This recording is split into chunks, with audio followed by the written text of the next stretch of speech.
So, welcome back to the Man That Can podcast. So, we're sharing live stories and events from men all around Australia and around the world, which has helped them increase their self awareness and get clear on or better clarity around their identity. There are too many men out there struggling, so we're all excited to share our experiences with you.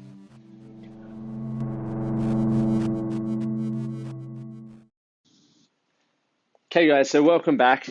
On today, I'm going to be talking about a question that I got asked on an Instagram live last night, which I thought was awesome.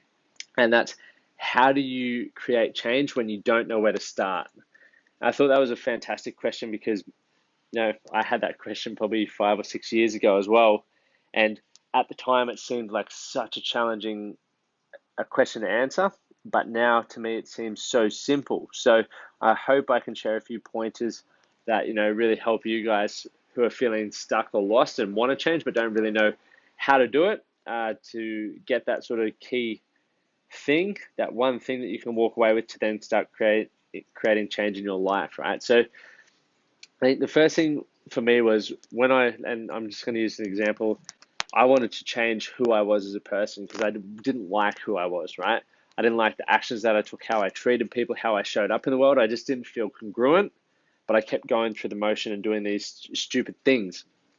Okay, so I wanted to change, and I kept saying, "Fuck, surely I am better than this. Surely I have more to offer than this. Surely I can't keep stuffing up over and over and over and over again." And I'm not sure whether you guys have that question, but if you have questions around, your identity, your personality, your self-awareness, grab a pen and paper out now, because there'll be a few things you can jot down here and you can actually do straight after listening to this episode, or you can obviously pause it and play it back at another point to get clear on it. But what helped me, was really getting clear on what it was that I didn't like about myself. Okay, I often always asked, surely I'm more than this, surely I can do better, but I never spent the time to actually go, well, what is it that I actually hate about myself? I never sat there and said to myself, Lockie, I hate, being aggressive. I hate being violent. I hate lying. Okay, I hate being a piss poor communicator.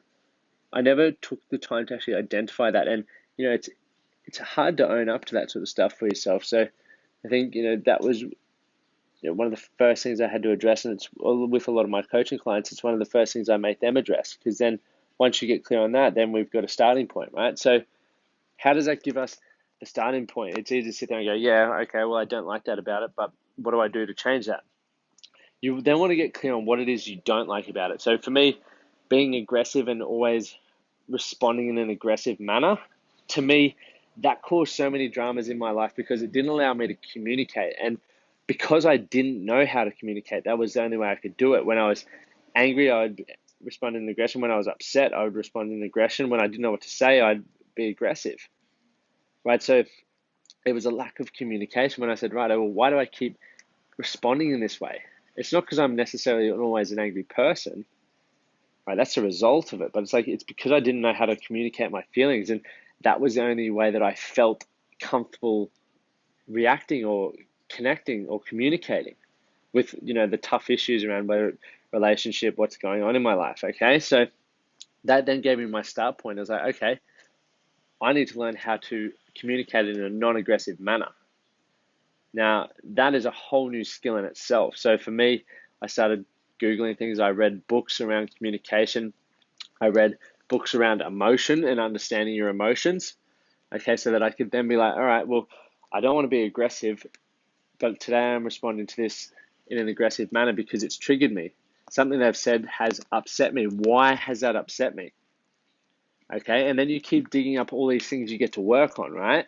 So if you start asking questions around things when they start upsetting you or triggering you, or you don't like it about yourself, you're giving you're growing your to-do list as such. It's like, okay, I need to learn to be more self-aware and not allow what people say to trigger me, because realistically they're just words. You give it meaning. So then you got to work on around making sure you give it meaning, like the right meaning, a positive meaning, rather than being reactive to everything. So if you can then learn to start being proactive on everything, and sort of like I've spoken about in the last couple of weeks, seeking to understand before being understood, right, you're going to be moving in the right direction. You're giving yourself stuff you can work on. Okay, and if you feel challenged and you don't know where to start, so reach out to find a coach or listen to podcasts, listen to audiobooks, read books, hang around people and ask them questions who are sort of living a lifestyle that you want to live, or they're a type of person that you'd love to model their behavior. Because the more you can start doing that, okay, the more you can start understanding the physiology around those people, how they think, how they show up. You can get little tips and tricks to work on, okay? And I'm not going to say this happens overnight, because I still struggle with, the way I respond to things sometimes. Sometimes I am a really piss poor communicator. And then I get frustrated that, I've got all this self-awareness around it, and I read about it not daily, but I speak about it a lot. I read about it, I coach on it, but then there's times where I just let myself down and I have some really poor communication. So it's a skill that we have to keep working on. It's a muscle that we have to keep flexing. But if you want to find that start point, guys, and we'll wrap it up here, it's short and sharp, you've got to first get clear on the things that you want to change and understand why you want to change them. Okay? What impact is it having on your life? Right? Is it a poor communication? Is it ruining relationships? Because then even just that, you're giving yourself simple tasks. Okay, I need to learn how to have better relationships. Cool. Find a relationship coach. Read books on relationships.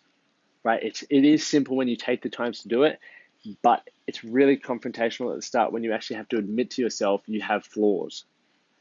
Okay? And I don't know why we're programmed that way. Unfortunately, we are. But guys, having flaws is incredible. Like, it gives us stuff that we can work on every day. And put your hand up if you're sitting there right now and you're like, every time you have progress in some aspect, and for me, it's whenever I have a progress in the gym, I get so excited. It's like we're giving ourselves every day the opportunity to have progress in life through identifying our weaknesses or our flaws or areas that we want to get better in. So embrace it and start moving forward, guys, because the moment you start constantly seeing progress in your life, that's when you're going to hit momentum and you're going to fly towards becoming the person that you want to be, or becoming the man that you want to be. So I hope you found that valuable, guys. If you have, please leave a review. Remember, you can ask me daily questions on my Instagram live, or you can just throw it in the chat box. Please jump over or just send me some direct messages either on the Man That Can project, okay, or you can see the show notes for other ways to get in contact. Thanks, guys, and I hope you have an incredible week. Thank you for listening to the Man That Can Project podcast. My name is Lockie Stewart, and I hope you enjoyed this episode and found it helpful. If you did, please take a moment to rate and review the Man That Can Project on your favorite podcast platform. And don't forget to subscribe to stay up to date with our newest episodes. We'll see you again next time.